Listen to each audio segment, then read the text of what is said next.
Mesdames et messieurs, la masterclass des rhums plantation, présentée par Alexandre Gabriel, démarre dans 2 minutes au forum Rhum Gallery. Voilà, il reste encore quelques places. N'hésitez pas à venir assister à cette masterclass.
Chez de la Maison Ferrand et de West Indies Rhum Distillery à la Barbade.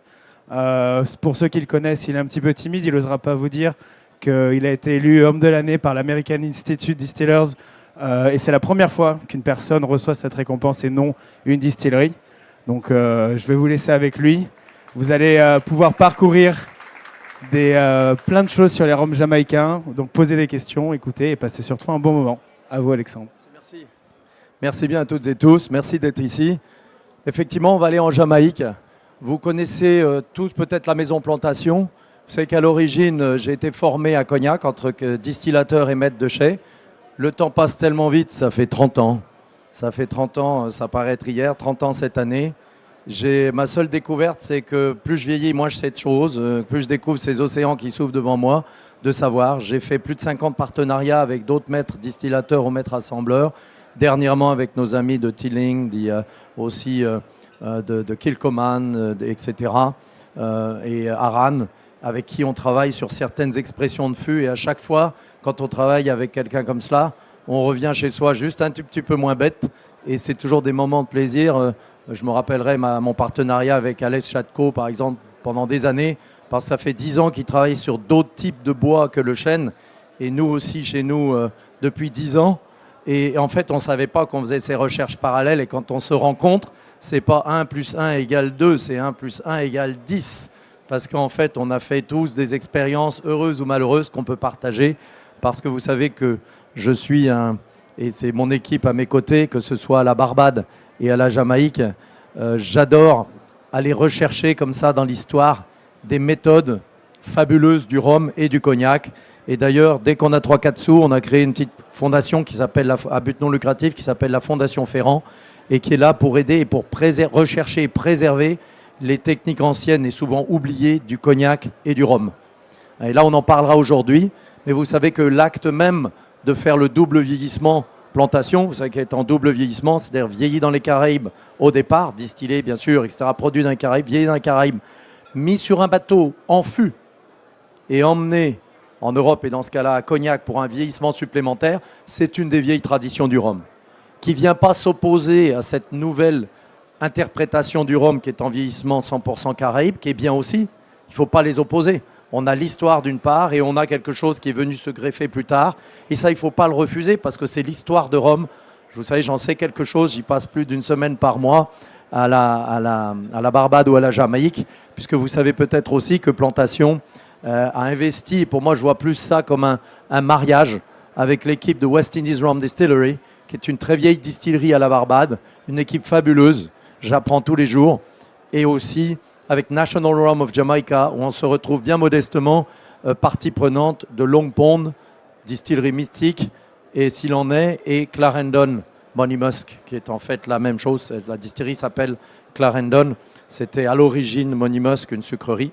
Donc, et ça, c'est fabuleux de se retrouver aux côtés comme ça d'équipes, avec une vision, et on se rend compte d'une chose. Mon grand-père disait toujours, j'ai grandi en partie en Bourgogne à apprendre à faire du vin, tout petit, et il disait toujours, tu n'es jamais propriétaire d'un vignoble, tu t'occupes d'un vignoble. Il dit, la terre, elle nous possède. Regardez, il disait de façon philosophique, à la fin, on finit tous quoi dans la terre. Quand on pense qu'on possède la terre, on se trompe bien. C'est elle on lui appartient. Et ça, c'est vrai avec une distillerie. Vous savez, quand on va à West Indies Rum Distillery, il y a des espèces de grands meubles, et puis il y a tous les espèces de placards en bas. Et quand vous ouvrez les portes, vous avez tous ces portraits des différents managers. Depuis plus d'un siècle, ils sont tous là, dans la poussière.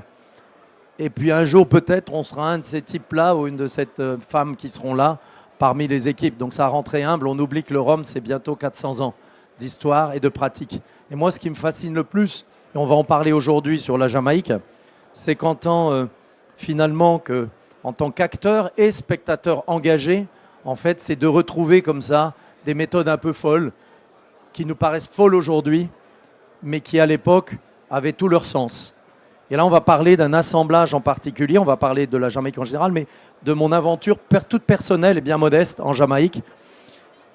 Et en fait, aller reconnecter par un Jamaïque 100% pot still, travailler sur des assemblages de différentes marques. Vous savez que les marques jamaïcaines, à l'origine, étaient faites, et on parlera des marques pour ceux qui ne connaissent pas, je vous expliquerai, qui étaient faites pour créer ces assemblages. Et donc on va vraiment aller retrouver cette tradition et dont on va parler aujourd'hui. Si vous avez des questions, n'hésitez pas. Je connais 2-3 choses par rapport à tout ce sujet, naturellement, comme vous imaginez bien. Mais je vais vous donner un exemple simple aussi. On parle des vieilles traditions, etc.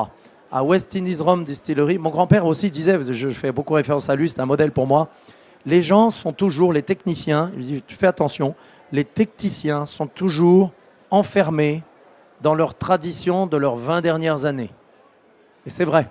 On pense que la tradition éternelle, c'est ce qu'on a fait depuis 20 ans. Et l'idée, c'est d'aller s'extraire pour apprendre des autres et pour apprendre de l'histoire. Dans le rhum, c'est très très vrai. Laissez-moi vous donner un exemple.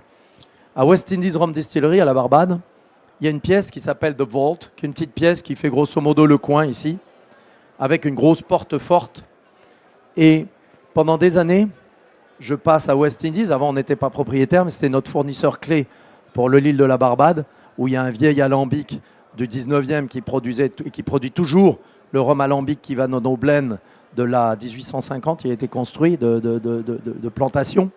Et je passais devant cette porte avec des barreaux qui étaient barraudés, la grosse porte ouverte, et je disais toujours à Andrew, qui était le manager, qui travaille maintenant avec moi, je disais, tu penses qu'on pourrait trouver la clé? Parce que là, on voyait des monceaux de documents qui ne faisaient pas très jeunes. Et moi qui adore aller chercher et piocher des choses incroyables là-dedans. Et il m'avait un petit sourire toujours très poli en disant, Alexandre, je pense qu'on a perdu la clé. Et le jour où ce partenariat a existé, le jour où on s'est retrouvé propriétaire de West Indies Rum. On se retrouve une journée entière avec toute l'équipe à parler du futur, comment on voit les choses. Une bonne partie de l'équipe, je connais depuis très longtemps. Et vous imaginez l'épuisement émotionnel en fin de journée et cette satisfaction énorme. Je me mets dans son bureau et je regarde Andrew et je lui dis tu penses qu'on pourrait trouver la clé du vault? Et là, il ouvre son tiroir et me dit ouais, bien sûr, elle est là, tout un trousseau de clés. Et là, je n'ai pas pu m'empêcher, la journée déjà était longue, on y est allé, on a ouvert cette porte et on a découvert des documents. Un historien travaille dedans depuis 2 ans, 2 jours par semaine, qui la journée, il fait d'ailleurs une thèse de doctorat. Il est d'ailleurs infirmier la nuit et la journée, c'est un passionné d'histoire. Et il a trouvé des choses fabuleuses, par exemple, qu'à West Indies Rum, jusqu'à il y a quelques décennies, certaines fermentations rajoutaient 2-3% d'eau de mer dans les cuves de fermentation pour créer un léger stress sur les levures qui donne un côté absolument magique au rhum. Vous vous doutez bien que le jour même, on a essayé, on est juste sur la plage, on a retroussé nos pantalons, on y est allé avec quelques baquets en inox pour aller redoser nos cuves de fermentation. Le sel ne passe pas dans l'alambic, mais crée un profil du vin qui distille complètement différent. Voilà mon introduction sur comment on regarde le rhum, avec un étonnement et toujours une ouverture totale par rapport à ces pratiques anciennes. Et je pars toujours du principe que quand les vieux le faisaient plus de 50 ans, il faut étudier de très près. Et surtout quand ça coûtait plus cher, parce qu'on comprend pourquoi ça a arrêté. Il faut savoir que les spiritueux du monde entier, à partir de la grande récession, sont allés vers une simplification et une uniformisation. C'est indéniable. On est ici, la plupart français. En France, il y avait 10 fois plus de liqueurs et d'élixirs en France qu'il y en a maintenant. On ne s'est toujours pas remis de tout cela. Voilà un petit peu en préambule ce que je voulais vous dire sur le rhum. Ici, on va se focaliser sur notre partie jamaïcaine. Vous savez donc qu'on y est très impliqué avec Long Pond et Clarendon. Beaucoup de choses évoluent à une vitesse toujours dingue qu'on n'a pas l'impression de connaître quand on est là. Clarendon, c'est 500 hectares de canne à sucre avec une équipe qui s'occupe bien entendu de faire pousser tout cela. Jusqu'à maintenant, on vendait à la sucrerie juste à côté. Il y a juste un grillage qui nous sépare. Et là, cette distillerie et cette sucrerie, nous rétrocédait les mélasses. Et là, elle a fait faillite il y a 6 mois. Et là, on fait quoi? Et là, cette grosse question que vous avez en vous, là que vous entendez, c'est la mienne. Et on trouvera une solution avec l'équipe, on s'assied, on réfléchit. Ce n'est pas le sujet d'aujourd'hui, mais c'est mon quotidien. Alors certains me disent, tu devrais passer plus de temps sur Internet, on veut savoir tous ces trucs-là. C'est juste qu'on est une boîte familiale et il faut s'occuper de ces sujets-là, comme vous imaginez, qui sont des sujets poignants, parce qu'on n'a pas envie de dire aux 35 personnes qui s'occupent des champs, c'est la fin. On a envie de continuer à travailler ensemble. Et c'est la même chose Long Pond. Avec Long Pond, les gens l'oublient, c'est 200 hectares aussi de canne à sucre. Voilà en quelques mots la vie d'un distillateur et qui s'occupe d'une société qui fait ces produits que vous avez ici, la gamme Plantation. Plantation restera toujours Plantation, c'est-à-dire célébrer ces traditions anciennes qu'on essaye de revisiter et d'aller bien sûr interpréter avec beaucoup de modestie sur différents crus, principalement bien sûr la Barbade et la Jamaïque, mais aussi on continue à avoir des relations privilégiées avec nos amis de Demerara Distillers, Komal Samaru, c'est un copain, nos amis de Fidji, nos amis de Trinidad, de Sainte-Lucie, qui sont de super distilleries avec qui on a, et du Pérou, bien sûr, Cartavio, avec ce chêne qu'ils utilisent. Eux, ils disent c'est bien le chêne américain, mais ils utilisent certains chênes européens qui donnent un côté épicé absolument fabuleux, avec chacun leur petit secret qu'on partage ensemble et qui permettent de faire la gamme Plantation. Voilà un petit peu en intro. Donc là, je vous emmène vite fait ça, c'est l'histoire. C'était notre premier millésime qu'on n'a jamais vendu. C'était le 83, qui était un 83 Long Pond d'ailleurs. De la maison Plantation. Il me reste 2 fûts que je les garde pour des raisons sentimentales. Vous savez, j'essaye toujours de garder 2 fûts. On finit toujours par les boire. Là, celui-là, je dis quand même, on va essayer de ne pas les boire. Je suis quelqu'un qui adore partager. Donc, c'est toujours un moment d'émotion pour moi d'y repenser. C'était le plus vieux millésime Plantation qui était ce millésime-là. Voilà. Alors, ce qu'on va faire d'ailleurs, pour voir, c'est le bébé finalement de cette expression-là. C'est le Jamaïque 2005. Qui est ici, pour ceux qui est en bas à gauche sur votre table de dégustation. Pour ceux qui connaissent la gamme Plantation, je vais me vanter un petit peu si vous me permettez, le 2002 et le précédent qui avait remporté au plus grand concours mondial des spiritueux qui s'appelle le San Francisco Spirit Competition, le plus grand parce que c'est le concours qui présente le plus de produits. Je suis quand même assez fier parce que c'est nos bébés. Le Jamaïque 2002 avait remporté meilleur spiritueux brun, toutes catégories confondues. Pas que sur les rhums, mais sur tout spiritueux brun. C'est toujours difficile à imaginer comment on peut comparer un rhum et un whisky, mais enfin, c'était le résultat de la compétition. Et ici, on est sur l'itération suivante, c'est le 2005. On ne fait pas nécessairement les millésimes qui se suivent. Alors, vous voyez, c'est marqué dessus. Ah, mais ici, il est vide. S'il nous reste la bouteille, je peux vous donner un peu du mien. Mais voilà, il y a les collègues ici. Si on peut en donner, voilà, il y en a 2, il en reste plus que quelques-uns. Voilà. Il en reste un, juste un ici et un derrière. Voilà, désolé. Vous n'êtes pas punis, hein, c'était... Donc ici, dans les plantations, on est toujours sur du 100% alambic en Jamaïque. Pourquoi ? Parce que c'est une très très vieille tradition de tout le rhum, l'alambic. Vous savez pourquoi les gens ont abandonné l'alambic ? Parce qu'un alambic, c'est capricieux, ça va tout doucement et ça coûte cher. Et donc quand la colonne a été inventée, la plupart des distillats du monde entier sont passés sur la colonne. Pas le cognac. L'Armagnac a passé sur avec des petites colonnes délicieuses d'ailleurs. Le Calvados aussi, pas le Pays d'Auge, mais les autres crus. Le whisky, le rhum, etc. La Jamaïque a résisté jusqu'en 1950-1960 en disant non, on va rester, c'est plus d'un siècle après, sur l'alambic. Qu'est-ce que l'alambic fait ?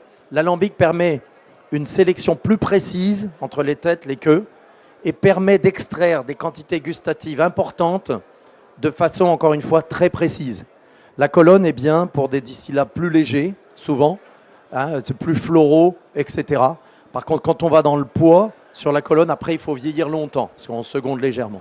Donc voilà un petit peu une interprétation un petit peu châtiée, mais c'est pour vous dire un petit peu comment ça fonctionne. On a retrouvé des documents qui étaient assez sympas. Alors bon, on vous a parlé un petit peu de l'aventure Ferrand ici.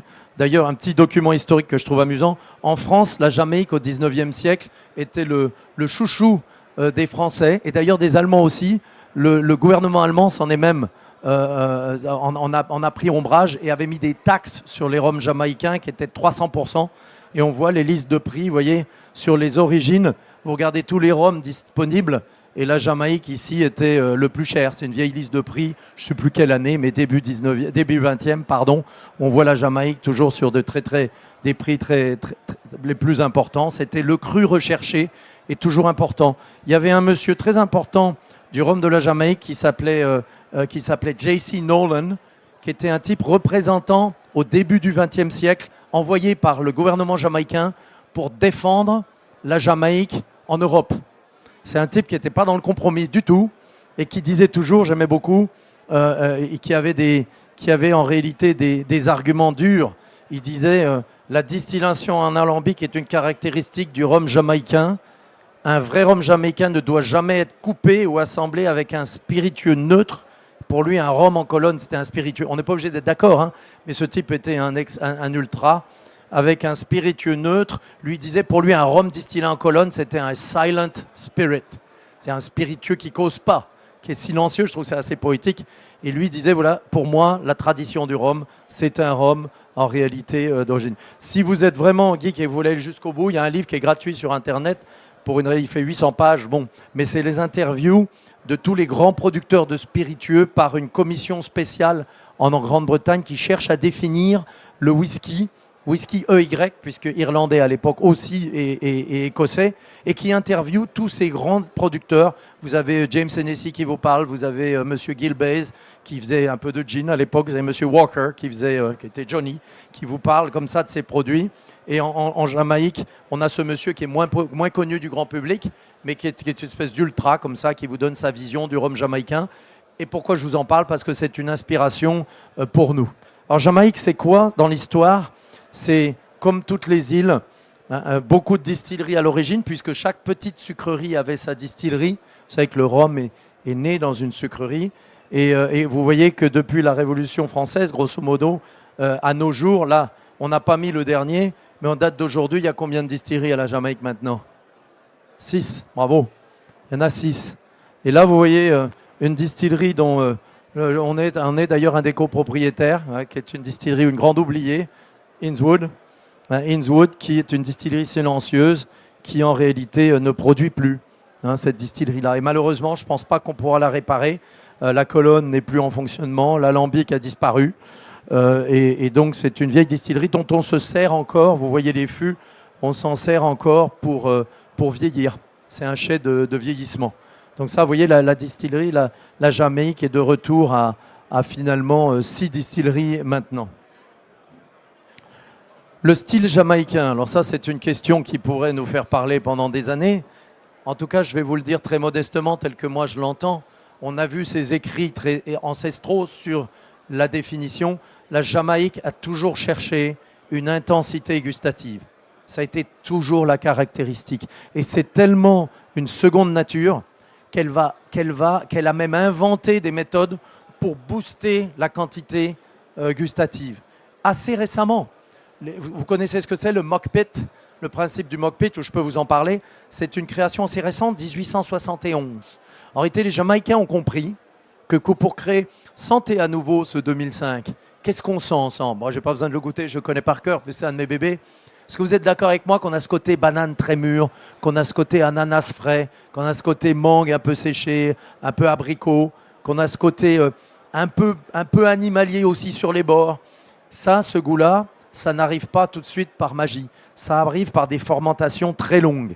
Et pourquoi on fait une fermentation longue? En général, pour un rhum, il faut fermenter combien de temps? Typiquement 3 jours? Ouais, typiquement même sur du jus. Voilà, 48-72 heures. Même chose pour la mélasse. Un petit peu plus long. Oui. Alors la Barbade, ça dépend. On est de 3 jours à 3 semaines. Mais plutôt 4-5 jours, typiquement. Une semaine. Sur les alambics, on est sur une semaine. D'accord? Et sur les jus, c'est très court. Pourquoi? Parce qu'on cherche à produire de l'alcool et des éléments gustatifs, mais plutôt moins sur les esters, le fruit. Pourquoi? Parce que la fabrication d'esters, c'est un phénomène où vous avez des éléments qui sont des bactéries, on va être un peu technique, qui se nourrissent d'alcool et d'acidité pour créer d'autres éléments gustatifs qui sont ce que l'on a décrit là. D'accord? Ce côté fruit très mûr. Et ça, les gens s'en sont écartés progressivement à la production. Pourquoi? Ça coûte cher. Parce que ça fait disparaître de l'alcool. Et l'alcool, c'est ce qui se vend. Quand on parle du degré alcoolique, c'est que les gens qui se vendent et qui s'achètent du rhum ou du cognac ou quoi, on vend l'alcool pur, le degré d'alcool pur. Donc s'il y a moins d'alcool pur, ça se vend moins cher. Donc les gens ont fait des rhums plus légers. Et donc le palais est devenu attiré par des choses de plus en plus légères. Sauf en Jamaïque, où on est resté sur ces traditions. Et on est arrivé et on retrouve un écrit que j'ai retrouvé. C'est pas moi qui l'ai retrouvé, c'est Andrew, qui est un de nos historiens à la Barbade, et qui a retrouvé un document de 1871 qui s'appelle The Dirty Cistern, c'est-à-dire littéralement la citerne sale. On se rend compte que ce qu'il y a dans le fond et qui est en putréfaction, réintroduit, je vous fais pas rêver là, réintroduit dans la fermentation, crée des éléments gustatifs fabuleux. Donc c'est une espèce d'expérience un peu folle, une citerne où c'est resté là, on a rechargé derrière, et on s'est dit mais c'est magique. Et là, ce gars-là, il écrit en disant il faut faire ça, vous verrez. Et là, c'est devenu un système où on s'est mis dans certaines distilleries, plus que 2 maintenant, enfin 3 je devrais vous dire, 2 maintenant qu'on connaît tous, qui sont Long Pond et Hamden, où il y a en réalité ce qu'on appelle un mock pit, c'est-à-dire à côté des queues de fermentation, vous avez des endroits où les gens mettent en réalité des éléments organiques, notamment on appelle ça aussi dunder pit. Dunder, c'est le mot jamaïcain pour ce qui reste après la distillation. Et là, on crée ces éléments magiques, en fait, qui sont réintroduits à la fin de la fermentation pour créer ces éléments gustatifs qu'on vient de décrire. Et ça crée ce qu'on appelle du poids. Un spiritueux léger, c'est qu'il a principalement de l'eau et de l'alcool. Un spiritueux lourd, c'est qu'il a beaucoup d'éléments gustatifs. Et ça se mesure en grammes par hectolitre d'alcool pur. D'accord? Et donc, d'ailleurs, c'est ce qu'on appelle les substances volatiles. Je ne vais pas vous énerver avec ça. Mais à l'intérieur, vous avez 2 éléments. Vous avez les esters, pensez à la Jamaïque, ce qu'on est en train de sentir là. Et vous avez l'autre famille d'éléments qui sont les alcools supérieurs. Pensez à un Demerara ou un Haïti, sur ce côté chocolat très, à l'état brut, un peu brandi, etc. Donc ça, c'est les deux grandes familles de ce qu'on retrouve, la Jamaïque étant le spécialiste des esters et ce qu'on vient de goûter là. Et donc là, on peut le faire que sur des fermentations longues. Parce qu'au début, vous fermentez. Après, qu'est-ce qui se passe? Après, quand la fermentation est faite, vous avez le développement des esters par ces bactéries qui sont aussi des petits gars comme ça, monocellulaires, et qui arrivent et qui font leur travail. Soit naturellement, si vous le laissez faire, mais là, vous montez à 700 grammes d'ester maximum, soit en réintroduisant l'élément du mock pit dont je vous ai parlé, qui sont un savoir absolument fabuleux. Vous imaginez, moi je suis un paysan cognaçais, vous imaginez le petit paysan français qui arrive pour la première fois il y a 25 ans à la Jamaïque et à qui on ouvre et on soulève le voile et on me montre ça. Vous imaginez les yeux que je pouvais avoir pensant que, moi j'ai étudié, hein, donc pensant que je savais quand même pas mal comment ça marchait. Là, je me dis, waouh! Et là, je me dis, un jour, il faut que je connaisse tout de cela. Et en fait, pour vraiment, on a fait des recherches fondamentales là-dessus énormes, mais c'est que se retrouver un des propriétaires où on m'a dit, voilà, maintenant on va te le dire, mais le prochain qui saura, c'est ta génération future, un de tes fils, une de tes filles ou une personne que tu choisis, parce que seulement très très peu de personnes sont éduquées sur cette façon de créer ce goût que vous goûtez là. Voilà. Alors ce que j'ai voulu faire aujourd'hui, c'est être assez technique sur ces points-là, et aussi vous faire goûter comment on a créé un assemblage en assemblant quelques marques. Parce que ce qu'il faut savoir, c'est à la Jamaïque, on le voit, vous voyez, ces alambics jamaïcains qu'on reconnaît bien, très coniques de forme. Vous savez pourquoi c'est conique comme ça? Plutôt que d'avoir, vous savez, ces formes, regardez ici, vous avez des formes très élégantes, avec des resserrements et des expansions dans le vase. Vous savez pourquoi? Parce que quand c'est conique, vous récupérez un maximum d'éléments du matériau distillé. Quand vous avez des élargissements et des rétrécissements, vous créez ce qui s'appelle un reflux, c'est-à-dire ça commence à s'évaporer, vous resserrez, puis après vous agrandissez, c'est-à-dire qu'il y en a qui retombent dedans. C'est une manière de choisir et de sélectionner. Là, on prend tout. Alors, on ne prend pas tout à fait tout parce qu'on fait monter, donc les éléments quand même avec une certaine légèreté vont là. Mais voyez ce qu'on appelle le lion's arm ici, des fois il monte. Alors là, encore une fois, c'est pour sélectionner, les plus légers montent. Mais là, il redescend. C'est-à-dire qu'à partir du moment où on est passé au-dessus, là, on récupère tout. Vous voyez ce que je veux dire? Là, déjà avec la forme de l'alambic, on dessine le goût, on sait déjà où on va aller. Quand vous voyez cet alambic-là et cet alambic-là, on sait qu'on va faire des choses totalement différentes. Et ça, le plus haut c'est, bien sûr, et le plus rétréci, et le plus, etc., vous allez avoir des éléments qui vont goûter différemment. D'accord? Donc, je vous le disais, hein, la première utilisation de la colonne, année 1950. Les autres îles, plus d'un siècle, avaient déjà des colonnes de distillation. Donc on parle de ce goût-là. La plupart des rhums jamaïcains, par contre, qu'on connaît maintenant, volumétriquement, hein, pas au nombre de références, mais au nombre de rhums vendus, sont un assemblage de colonnes et d'alambics. Hein, ce qui n'en fait pas des mauvais rhums. Hein, alors, sauf, il y a des éditions spéciales qui sont en 100% potes, mais la plupart des marques qu'on voit derrière un bar ou ailleurs sont des assemblages, donc colonnes et alambics. Sur plantation, on tient... Et encore une fois, avec du respect pour ce que les autres font, mais on tient vraiment à être centré sur cette culture de l'alambic. Ici, on a les alambics. Là, je vous ai montré les alambics ici. Là, vous avez aussi ceux de longue ponde. Certains sont très anciens. Alors, quand vous voyez du plâtre ici, hein, c'est pas qu'ils n'ont pas une jambe de cassé. C'est un isolant, en fait. Hein. Ça coûte moins cher en énergie si on les isole. Alors, maintenant, c'est isolé avec de la laine de verre et puis avec de l'inox autour. Dans le temps, on plâtrait les alambics. Vous voyez, c'était avec les bandes, c'est les plâtres qu'on se met quand on a une jambe de cassé. Hein. C'est des vieux systèmes où on plâtrait les alambics pour les isoler, d'accord? Donc le poids d'un spiritueux, je vous ai expliqué, c'est les éléments donc en réalité du goût. Là, on va parler d'un de nos derniers bébés, le Jamaica Special Dry. Le Jamaica Special Dry, on l'a appelé comme ça. Vous savez, quand on crée un produit chez nous, on a toujours un problème, c'est comment on va l'appeler, nom d'un chien. C'est comme vous savez, les gens qui font des chansons, comment on va appeler la chanson. Et alors, j'ai des copains en Jamaïque qui me disent « Mais pourquoi tu ne l'appelles pas Jamaica ?» Je dis « Bah oui, c'est plantation Jamaïque. » Il dit « Non, Jamaica, c'est le nom historique de la Jamaïque. » Et ils ont raison. C'est à l'origine, la Jamaïque, c'était Jamaica, son nom, et c'est une des seules îles au monde où le nom n'a pas été tellement changé par les Européens quand ils ont envahi l'île. Et donc, c'est pour ça qu'il s'appelle Jamaica Special Dry. C'est une référence à ce nom historique de la Jamaïque. Alors, chaque Jamaïcain a sa manière de le prononcer. Et voilà un petit peu ce nom historique. Donc le challenge, encore une fois, Je vous le dis, on était dans un univers où il y avait de plus en plus de rhum assemblés. Et le challenge, c'était de faire un rhum 100% pot still. Il faut savoir, je vous l'ai dit, sur les rhums d'une façon générale, moins de 1% sont en 100% pot still. Encore une fois, qu'est-ce qu'on recherche quand on fait un 100% pot still? On cherche un rhum qui va avoir de l'intensité gustative. Ça va délivrer, ça va envoyer, ça va être intense, tout en ayant de la finesse et de la complexité. Donc ce que j'ai fait ici, j'ai voulu vous amener différents éléments qui constituent cet assemblage. Je ne sais pas si vous le savez, mais la Jamaïque chaque distillerie est héritière et propriétaire de Jamaican Rum Marks. Vous êtes familier là-dessus ou je vous fais 2 minutes?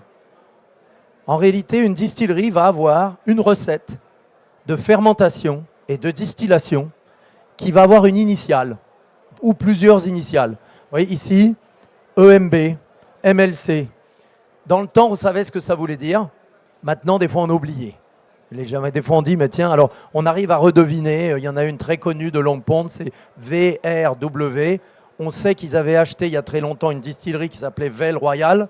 Et Wedderburn, c'est le W, c'est un poids de rhum là-bas. Donc, c'était un Vale Royal Wedderburn, par exemple. D'accord? Quelquefois, c'est les initiales du créateur de cette marque.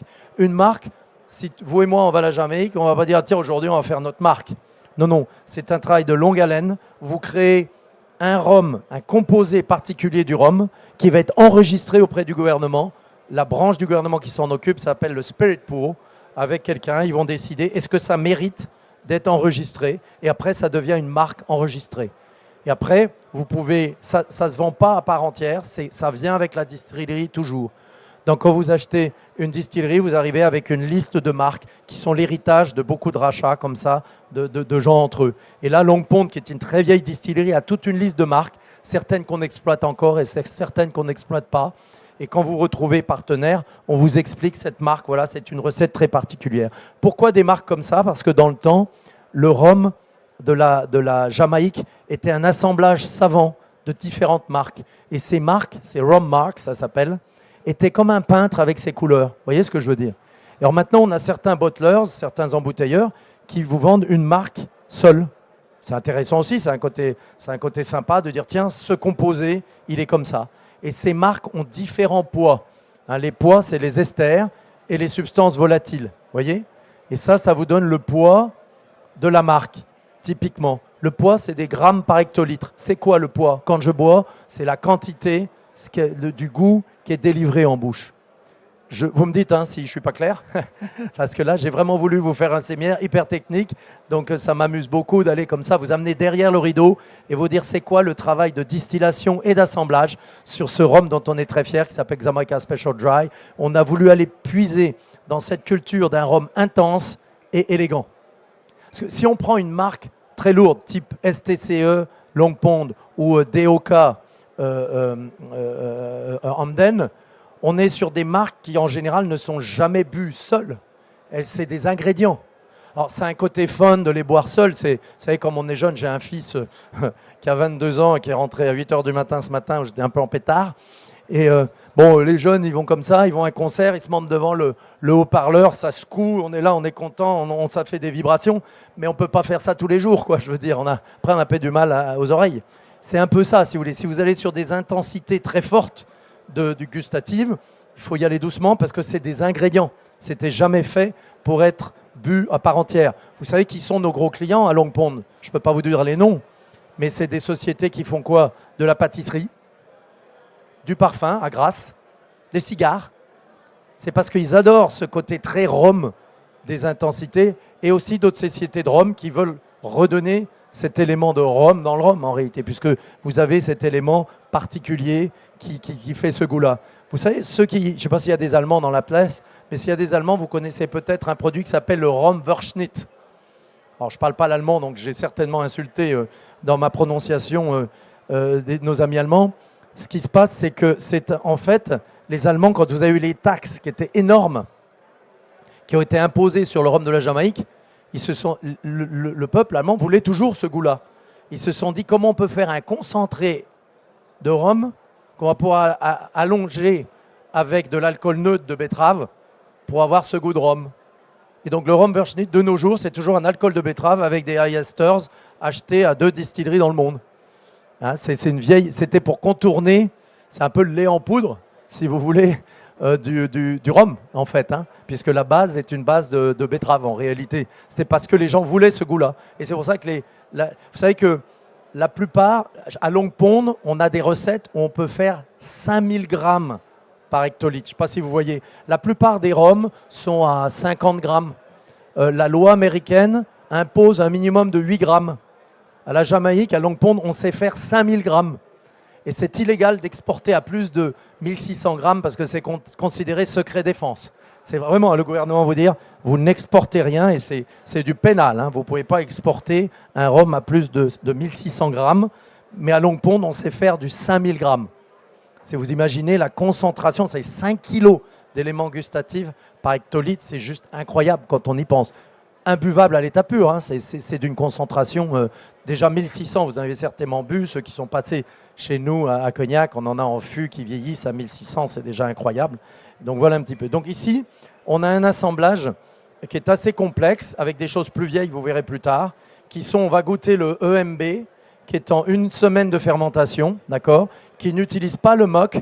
Le mock, vous vous rappelez, hein, c'est cette citerne à part, enfin, qui est en fait souvent un trou dans le sol, dans lequel, en réalité, on vient faire ces longues créations d'éléments qui sont des organismes monocellulaires qui sont nos alliés. Vous savez qu'il y a une légende qui dit qu'à Long Pond, le muck pit, depuis la fin du 19e, a continué de vivre.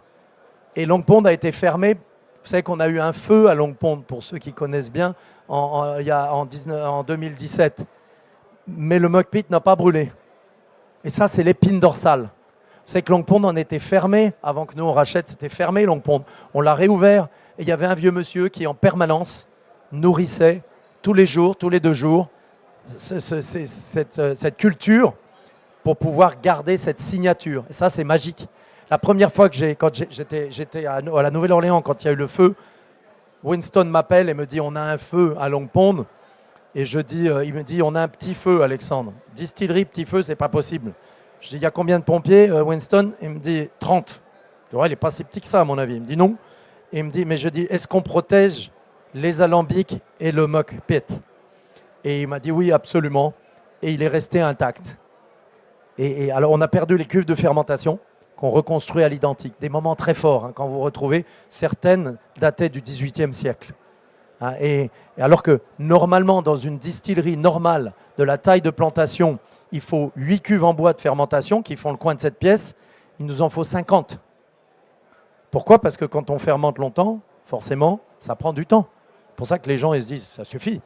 Mais c'est comme ça qu'on arrive à créer ces goûts absolument incroyables. Donc là, on a voulu vous montrer 2 composants que vous pouvez goûter à nouveau. Hein, vous le verrez avec les initiales. Vous avez le EMB, le MLC, d'accord, qu'on va goûter ensemble, qui sont sur des profils très très différents et qui viennent de quelle distillerie? Qui viennent de Clarendon.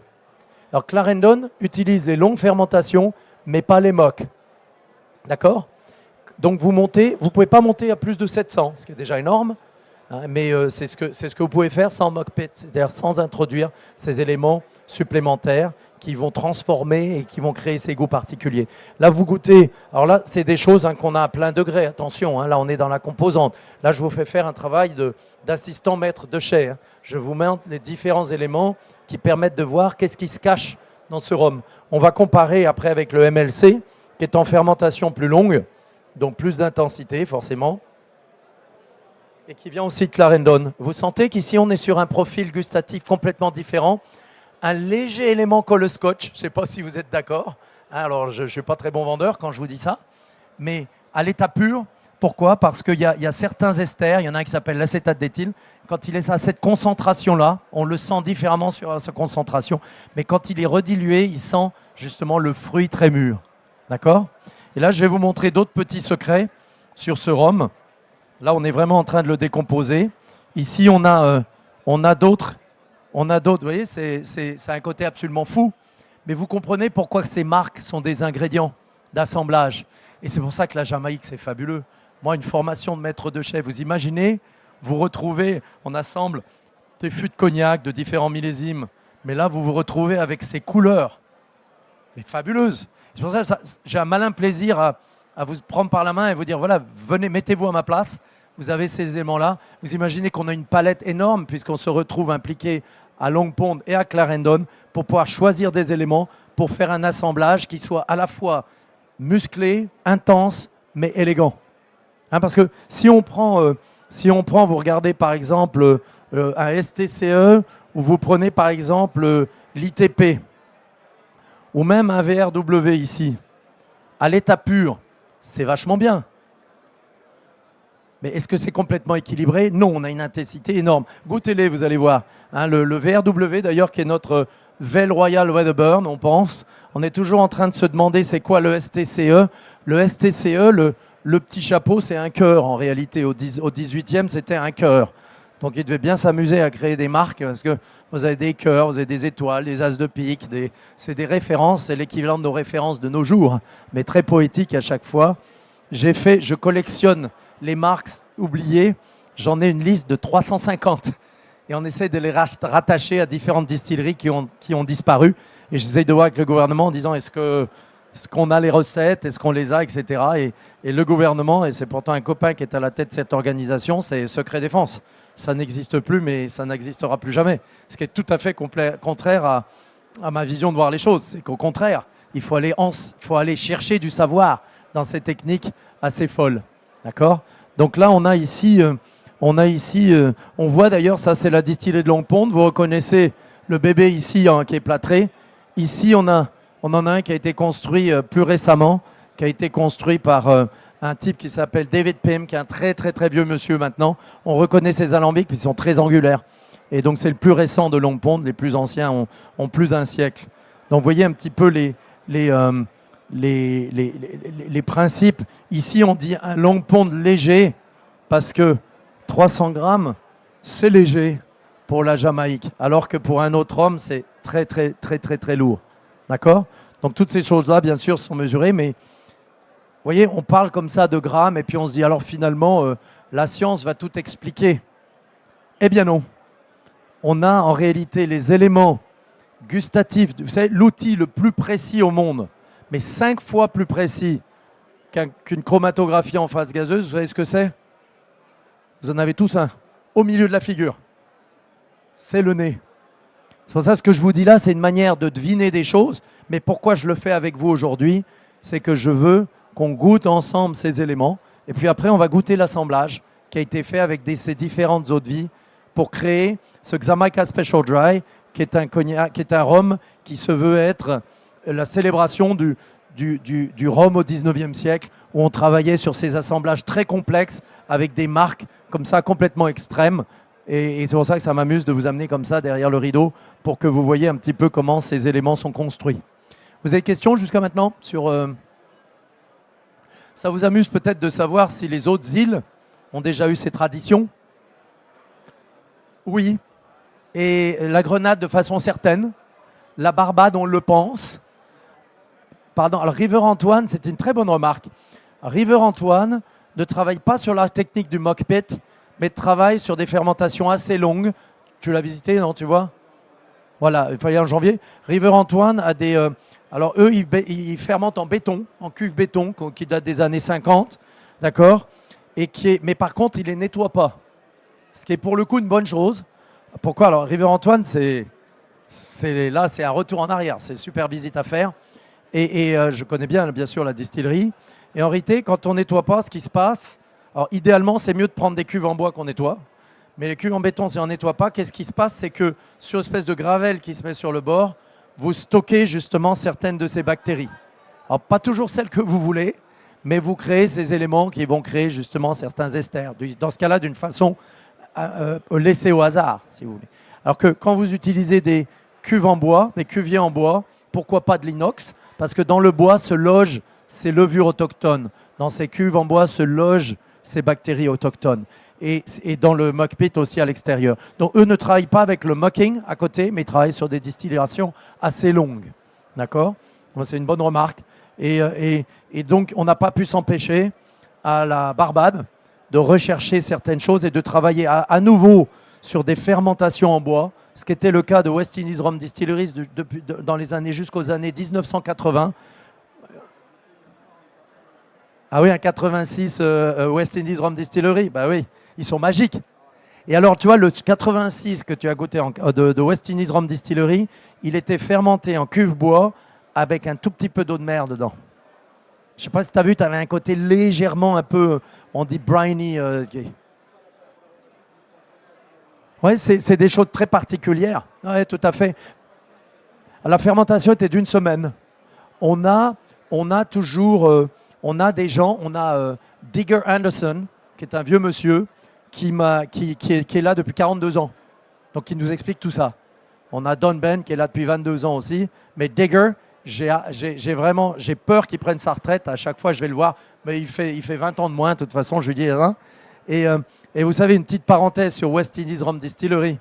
Les gens pensent qu'il y a l'alambic et la colonne, que vous voyez dessous, comme moyen de distiller. Vous voyez, vous avez l'alambic en haut, la colonne en bas. D'accord ? En fait, il y a une autre méthode de distiller qui est complètement inconnue, qui s'appelle l'alambic à chambre. Et c'est un alambic qui a été inventé sur la côte est aux États-Unis, première moitié du 19e siècle. Et qui est en fait un système, c'était comme des tranches d'alambic, 3 minutes l'une sur l'autre, et qui crée un rhum absolument magique. L'alambic à chambre a été abandonné avec la prohibition américaine. L'âge d'or de l'alambic à chambre, c'est 1880-1920. Et la distillerie West Indies Rum Distillery a acheté un alambic à chambre aux États-Unis juste pendant la prohibition et on l'a toujours. Et moi, depuis que je connais cette distillerie, je passe devant l'air désintéressé. Une fois, je n'ai pas pu m'empêcher, j'en ai parlé avec le manager à l'époque. Je dis, ah, c'est un alambic à chambre, ça, Brett. Je dis, ah bon, tu connais les alambics à chambre? Parce que tout le monde a oublié. Hein.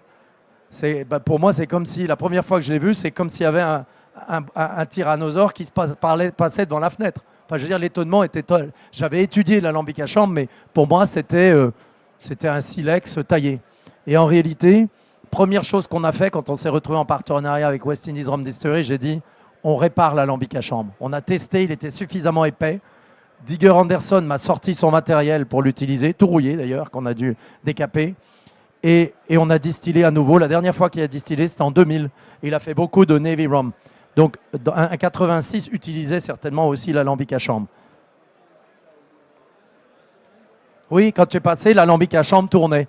Ah oui, parce qu'on s'en sert 1 fois ou 2 fois par semaine et on va l'utiliser encore. Et vous voyez, plantation pour nous, ça me fait vibrer. Et vous voyez, on est en train de dire, voilà, on va calibrer la fabrication du rhum dans des règles à la Barbade, à la Jamaïque. Et je suis pour la démarche.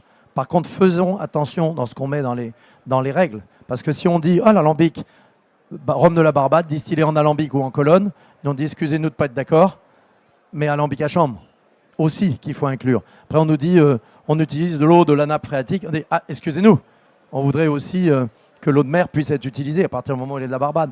Après, on nous dit, les seules levures ajoutées, c'est Saccharomyces cerevisiae. On dit, ah non, excusez-nous, on a découvert qu'il y a des levures d'autres souches qui sont absolument magiques et qui sont autochtones et qui peuvent être non seulement utilisées de façon naturelle et cultivées. Et ça, la Jamaïque est restée très riche de ces cultures, mais la distillerie, les gens se posent des fois la question, tiens, pourquoi Plantation a acheté West Indies Rum Distillery? Ce qui se trouve, il y a une partie très industrielle de la distillerie avec la colonne de 91. Et tout le reste, tu as vu des alambics, un qui est sur la pelouse à l'extérieur, qui a été construit en 1780. Il est toujours là. Alors, il est très épais, on va le réparer.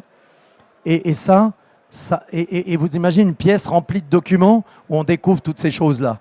Et ça, on en a pour une vie à revisiter tout ça. Et il faut faire très attention dans les règles qu'on établit, de pouvoir se permettre d'utiliser. Ça, on nous dit, le rhum est vieilli en fût de chêne. On dit, ah non, excusez-nous. Alors à la fin, ils disent, ils sont pénibles ceux-là, on n'en peut plus. On porte un peu sur les nerfs des gens, mais ce n'est pas par dessein. Pourquoi? On a découvert le travail d'un botaniste jamaïcain qui dit, voilà les bois disponibles dans les Caraïbes, 1880, 40 types de bois. Et il dit, voilà, et il dit à quoi ils servaient. Et 6 de ces bois, c'était pour réparer des fûts et pour en construire. Parce qu'en 1880, quand un fût est cassé, vous ne le jetez pas, on répare tout. Vous n'appelez pas votre copain au téléphone en disant « envoie-moi quelques planches depuis la France ou depuis les États-Unis ». Vous réparez avec le bois local. Et on voyait par exemple que le manguier était utilisé pour réparer les arbres. Et à partir du moment où un bois est protégé, hein, c'est-à-dire qu'il n'est pas en voie d'extinction, et qu'il était utilisé pendant plus de 50 ans, on le travaille. Et chez Plantation, on travaille sur 15 essences de bois qui nous permettent de faire certaines expressions qui sont des essences utilisées dans le temps, dans le rhum ou d'ailleurs dans le cognac, où c'est illégal dans le cognac. Et on essaye de réouvrir sur, vous savez peut-être notre travail sur le cognac avec le Renegade Barrows en fût de châtaignier, qui est un travail sur le goût du 19e, et on ne peut pas l'appeler cognac malheureusement, alors qu'à l'époque c'était considéré comme quelque chose de spécial. Voilà cette petite, on va goûter parce que là je ne veux pas abuser de mon temps. On a fini cette présentation, on me fait signe. On va goûter pour finir le résultat, le Xamaica Special Dry. Vous y retrouverez peut-être vos petits, j'espère pas d'ailleurs, parce que un assemblage fabuleux et délicieux, on dit toujours, ce rhum a du fondu. Et le fondu, c'est quand tous les éléments ensemble créent un autre élément. Et ça, j'espère que vous en serez d'accord. Bien sûr, on retrouve ces éléments de fruits qu'on a découverts. Bien sûr, on retrouve certains des éléments qu'on avait avant. Mais l'idée, c'est de créer un fondu entier. Un rhum qu'on adore déguster, soit sec, soit d'ailleurs comme à la Jamaïque, sur un peu de glace, où les Jamaïcains adorent faire leur ginger beer, leur bière de gingembre eux-mêmes. Chaque famille a sa recette très épicée. Et là, il faut un rhum très structuré, exactement comme celui-ci. Voilà le Xamaica Special Dry.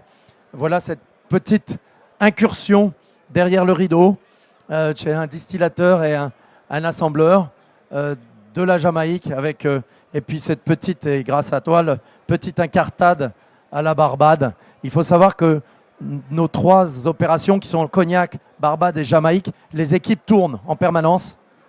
Pourquoi ? Parce qu'on est toujours moins con quand on est plusieurs. Et je peux vous dire qu'on apprend énormément de choses des Caraïbes et qu'eux sont ravis d'aller aussi voir ce qui se passe à Cognac, sur l'élevage notamment, etc. Merci 1000 fois, j'espère que vous avez apprécié ces rhums. Oui, une petite question ? Bonjour, juste une question. Où en est l'appellation, on fait l'étude sous l'appellation du rhum de Barbade ?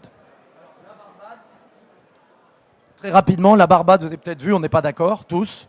Et donc, on est un peu bloqué en ce moment. Nous, on est d'accord de créer une appellation qui permettrait à chacun de continuer à travailler ses spécificités. Et on a des concurrents qui, eux, sont plus récents, qui existent depuis une vingtaine d'années, qui cherchent à extraire, par exemple, les bois, seulement le chêne, etc. Et on essaye ici de se dire, mais pourquoi on ne travaille pas sur la tolérance des techniques ancestrales de chacun et aussi la transparence ? Mettons sur l'étiquette. Hein, c'est les débats vieillissement tropical, double vieillissement, mais les deux sont super. Mais pourquoi on ne le met pas sur l'étiquette et tout le monde est content ? On nous dit non, non, non, non. Et il ne faut pas sous-estimer le consommateur qui est là et qui veut des produits fabuleux et qui, enfin je ne sais pas vous, mais moi je veux la diversité. Je veux avoir cette option. Je veux être celui qui choisit en tant qu'élaborateur. Parce que, et nous on cherche et on va protéger. Mais comptez sur nous, ça fait 30 ans qu'on est dans ce combat. Vous savez, quand j'ai fait à Cognac, quand je suis arrivé à 30 ans, c'était pas simple. Et on va continuer naturellement ce combat dans la tolérance. L'idée, c'est pas d'aller plaquer notre manière de faire sur les autres. Un West Indies Rhum, j'ai une équipe derrière moi, c'est les plus durs. Ils me poussent un peu sur les champs de mine et j'y vais volontiers. J'ai pas du tout, mais c'est une culture, vous savez, qui est très, très, très policée. Et eux me disent, Alexandre, on peut pas laisser ça. Et je n'ai pas le temps de vous parler sur des exemples particuliers. Je dis peut-être on peut montrer. Non. Et donc, là, je me sens vraiment toute cette équipe habitée par ce sens de la mission. Donc, pour l'instant, on est un peu bloqué avec beaucoup de postures qui se prennent comme ça un petit peu sur Internet. Je n'ai pas tellement de temps mais sur place, la vérité, c'est qu'en ce moment, on est un petit peu coincé. La Jamaïque, c'est tout un autre débat pour une prochaine fois. Merci à toutes et tous. Merci 1000 fois. C'est gentil. Merci à l'équipe ici de la Maison du Whisky.